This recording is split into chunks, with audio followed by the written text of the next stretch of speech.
स्वागत है आपके अपने YouTube चैनल CS अकेडमी में। और आज हम लोग देख रहे हैं, जैसा कि आप देख रहे हैं कि महात्मा गांधी आधुनिक भारत से संबंधित महात्मा गांधी जी से महत्वपूर्ण जो है प्रश्न और कुछ एक्स्ट्रा भी जो आंदोलन वगैरह हैं इसके बारे में पढ़ेंगे। तो वर्तमान में होने वाले सारे एग्जाम्स के लिए बहुत ही महत्वपूर्ण है, बहुत ही जरूरी है। आप बिना देखे एग्जाम में जाइए मत, इसको 2-3 बार देख कर जाइए, एकदम एग्जाम में आएगा। और मॉडर्न हिस्ट्री आधुनिक भारत को हम इसमें निपटाएंगे, ठीक है। तो अब हम शुरू करते हैं, देख लीजिए। देखिए पहला जो प्रश्न है, आप पॉइंट है, देख लीजिए, महात्मा गांधी से है। और सबसे पहले तो आप जान लीजिए महात्मा गांधी के बारे में तो आप जानते ही हैं, महात्मा गांधी को राष्ट्रपिता कहा जाता है। तो ये कुछ उनके पॉइंट्स हैं, इनको आप याद कर लें। इनका पूरा नाम मोहनदास करमचंद गांधी, पिता का नाम करमचंद गांधी, माता पुतलीबाई, ठीक है, माता पुतलीबाई, और जन्म 2 अक्टूबर 1869। तो कई एग्जाम में पूछा गया, जन्म और मृत्यु आपको याद रखना है, ठीक है, 2 अक्टूबर और 30 जनवरी, ठीक है। इनका जन्म जो है वो गुजरात के पोरबंदर में इनका जन्म हुआ था। 1883 में कस्तूरबा गांधी के साथ इनका विवाह हुआ। देखिए सबसे महत्वपूर्ण बात जो है, इनके 4 बेटे थे, हीरालाल, मणिलाल, रामदास, देवदास, 4 बेटे थे। लेकिन एक 5वें बेटे के बारे में बराबर एग्जाम में आता है कि गांधी जी के 5वें पुत्र की उपाधि किसको मिली थी। तो गांधी जी के 5वें पुत्र की उपाधि जमुना लाल बजाज को मिली थी। तो इस बात को याद रखेंगे, गांधी जी के 5वें बेटे के रूप में उपाधि मिली गांधी जी के राजनीतिक गुरु गोपाल कृष्ण गोखले, ठीक है। तो आप देखेंगे गांधी जी से महत्वपूर्ण पॉइंट्स जो एग्जाम के लिए काफी महत्वपूर्ण है, तो बिल्कुल आप देखें इसको। चलिए अगला जो पॉइंट है उसको देखें आप। बोला महात्मा गांधी के प्रमुख शिष्य की बात करें तो मीराबेन जो थी इनकी मुख्य शिष्य, इंग्लैंड में जन्मी, है ना। और अगर हम बात करें तो प्रिया होगा, है ना। तो अगर हम बात करें तो इनका जो नाम है गांधी जी के द्वारा दिया गया, है ना। तो इनका वास्तविक नाम मैडलिन स्लेड था, लेकिन इनको अगर हम बात करें तो बिल्कुल इनका प्रिय नाम एक तरह से बोल सकते हैं, ठीक है। और मैडलिन स्लेड का नाम गांधी जी ने मीराबेन दिया था, ठीक है। तो ये उनके शिष्य थी। कानून की पढ़ाई महात्मा गांधी ने 1888, और कानून की पढ़ाई इन्होंने मुंबई से की थी, लेकिन ये मुकदमा लड़ने के लिए दक्षिण अफ्रीका गए थे। देखिए तो ये सवाल बहुत ही इंपॉर्टेंट VVI है कि गांधी जी 1893 में किसका मुकदमा लड़ने के लिए दक्षिण अफ्रीका गए, तो अब्दुल्ला। 1894 में दक्षिण अफ्रीका में नटाल कांग्रेस की इन्होंने स्थापना कर दी, ठीक है। और 1899 में दक्षिण अफ्रीका में जूलू एवं बोअर पदक इनको दिया गया। तो हमने देखिए आपका बिल्कुल सीक्वेंस में रखा है, क्योंकि अभी हाल ही में कई एग्जाम में इसको सजाने के लिए बोला था कि गांधी जी से संबंधित जो भी है उनको सजाइए, अरेंज कीजिए। तो 1893 अब्दुल्ला के केस में दक्षिण अफ्रीका गए, 1894 नटाल कांग्रेस की स्थापना, 1899 गांधी जी को पुरस्कार दिया गया दक्षिण अफ्रीका में, जुलू और बोअर पदक मिला।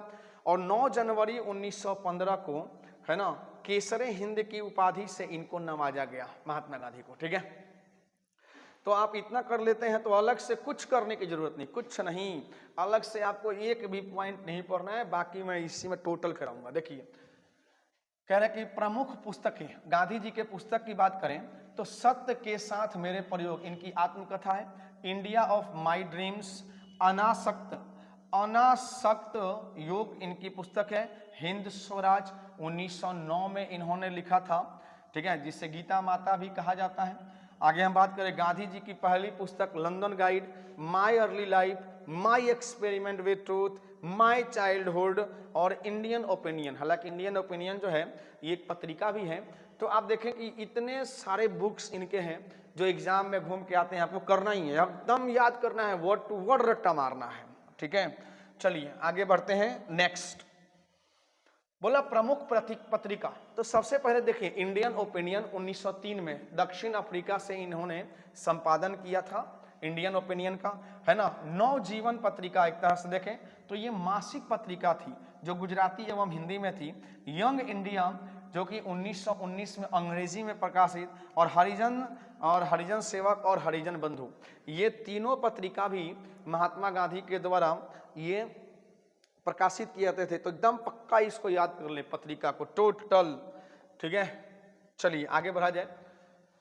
नेक्स्ट पॉइंट की अगर हम बात करें तो महात्मा गांधी से देखिए, फिर ये कालानुक्रम एकदम इसको याद कर लें। 1923 अखिल भारतीय खादी बोर्ड की स्थापना की गई 1923। 1924 कांग्रेस का बेलगांव अधिवेशन, देखिए कर्नाटक जो है ना, कर्नाटक अधिवेशन में महात्मा गांधी ने सिर्फ 1924 में मात्र एक अधिवेशन किया था जिसका नाम है बेलगांव अधिवेशन। 1906 में दक्षिण अफ्रीका में सत्याग्रह का पहला इन्होंने प्रयोग किया। तो ये भी आता है कि गांधी जी ने पहला सत्याग्रह प्रयोग कहाँ पे किया, दक्षिण अफ्रीका। किस अधिवेशन में भाग लिए, बेलगांव। कब, 1924। और अखिल भारतीय खादी बोर्ड की स्थापना कब हुई, तो 1923। महात्मा गांधी दक्षिण अफ्रीका में 21 वर्ष तक रहे, काफी इंपॉर्टेंट बात, 21 वर्ष तक रहे। और 1904 में डरबन में फिनिक्स आश्रम की स्थापना इन्होंने की। तो ये आप देख लेंगे फिनिक्स आश्रम की स्थापना की थी इन्होंने, कह रहे हैं 23 सितंबर 1925, है ना। यह कहता है अखिल भारतीय चरखा संघ की स्थापना, अखिल भारतीय चरखा संघ की स्थापना 1923 में बोर्ड की स्थापना, खादी बोर्ड। और 23 सितंबर 1925 अखिल भारतीय चरखा संघ की स्थापना कर दिया इन्होंने।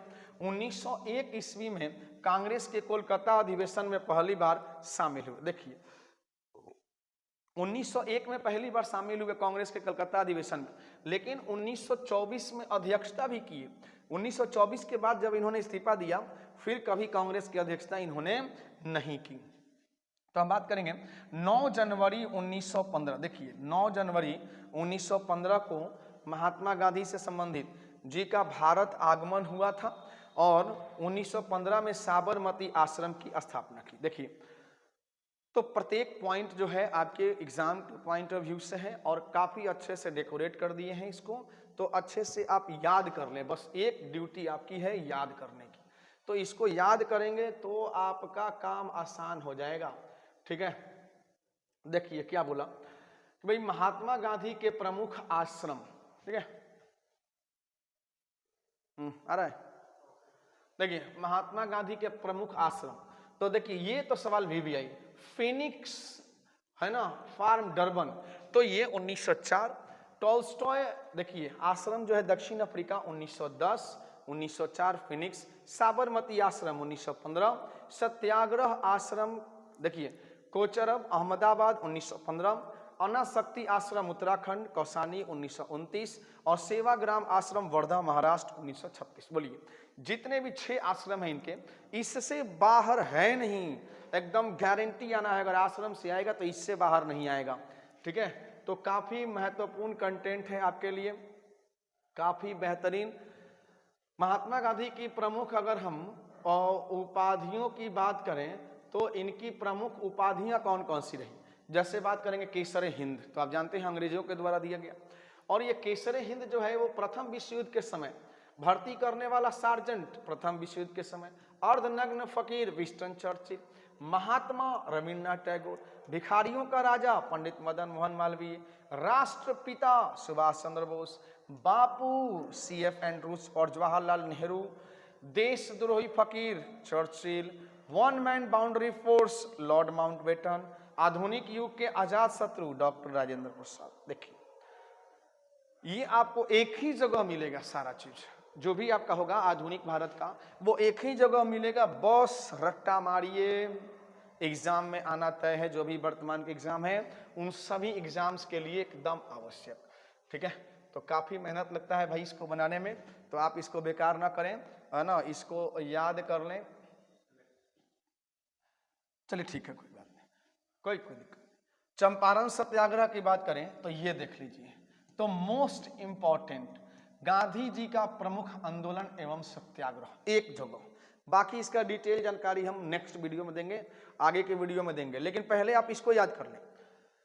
चंपारण सत्याग्रह 1917। देखिए बिहार में तिनकठिया प्रथा को बंद करने के लिए, पद्धति को बंद करने के लिए शुरू किया गया था। अहमदाबाद मजदूर आंदोलन 1918। तो इसको ना कालानुक्रम, एकदम कालानुक्रम सजाने को पूछता है, ठीक है, यह मिलान करने के लिए देगा।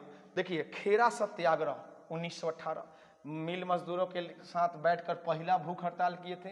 महात्मा गांधी ने पहली बार भूख हड़ताल किया उसके बाद खिलाफत आंदोलन 1919, प्रथम पूर्ण किसान आंदोलन, असहयोग आंदोलन 1920 यानी कि सत्याग्रह, भारत में सत्याग्रह की शुरुआत, सविनय अवज्ञा आंदोलन 1930। देखिए सविनय अवज्ञा आंदोलन 1930 या इसको कहें आप प्रथम असहयोग आंदोलन के रूप में इसको जाना जाता था। ठीक है, तो हम देखें तो इसी को हम एक तरह से बोल सकते हैं कि ये चीज़ें नीचे आ गई हैं, इसको ना देखें। ठीक है, ये दांडी मार्च या यूं कहें नमक सत्याग्रह इसी में होगा, आप ऐसे इसको देख लें। 1942 में नहीं हुआ था, 1942 वाला पॉइंट यहाँ पर है। दिल्ली चलो आंदोलन और करो और मरो का नारा, यानी कि पहले भारत छोड़ो आंदोलन या अगस्त क्रांति की बात करें तो 1942, जिसमें दिल्ली चलो और करो मरो। और व्यक्तिगत सत्याग्रह की बात करें तो व्यक्तिगत सत्याग्रह भी आपका ये हुआ था कब, 1940 में। तो देख लीजिए जो सविनय अवज्ञा आंदोलन 1930 में है, इस 1930 में ही दांडी मार्च शुरू हुआ था, यही प्रथम जन आंदोलन था 1930 वाले को, इसको देखिएगा। ठीक है, चलिए तो ये थोड़ा सा यहाँ पे, हाँ ये थोड़ा सा यहाँ पे क्लियरिटी यहाँ पे अगर आपकी आ गई हो तो ठीक है, इसको लिख लेंगे और याद कर लेंगे। चलिए आगे बढ़ा जाए और नेक्स्ट, एक मिनट, नेक्स्ट देखेंगे रॉलेट एक्ट। देखिए सबसे पहले तो इसको भी याद कर लें एकदम। गांधी युग जब आप पढ़ते हैं तो ये सारी चीजें महत्वपूर्ण हो जाती हैं कि भाई रॉलेट एक्ट जो कि काला कानून था 1919, जालियांवाला बाग कांड, चौरी चौरा कांड, Swaraj party 1923, Simon commission 1927, Nehru report 1928, प्रथम गोलमेज सम्मेलन 1930, गांधी इरविन समझौता 1931। तो इन सभी अगर हम देखें तो इन सभी को याद कर लें, और याद तो करना ही पड़ेगा आपको, बिना याद किए काम होने ही वाला नहीं है। अगर सफलता चाहिए, अगर इस साल चाहिए, जो बड़ी सी बड़ी भर्तियां आ रही हैं, बिहार एसएससी की भी आ रही हैं भर्ती, एसएससी जीडी की भर्ती है, दिल्ली पुलिस है, इन सभी भर्तियों के लिए आपको तो ये करना ही पड़ेगा, आपको जम के पढ़ना पड़ेगा, 8 से 10 घंटा पढ़ना पड़ेगा। निश्चित सफलता अगर आपको प्राप्त करनी है तो करीब 10 घंटे आप मेहनत करिए, और उस हद तक मेहनत करिए जब ये आपका रिजल्ट दे दे, और बिल्कुल जब आप सिलेक्शन ले लें वहां तक आपको मेहनत करना है। ठीक है, तो चलिए आगे बढ़ा जाए। नेक्स्ट,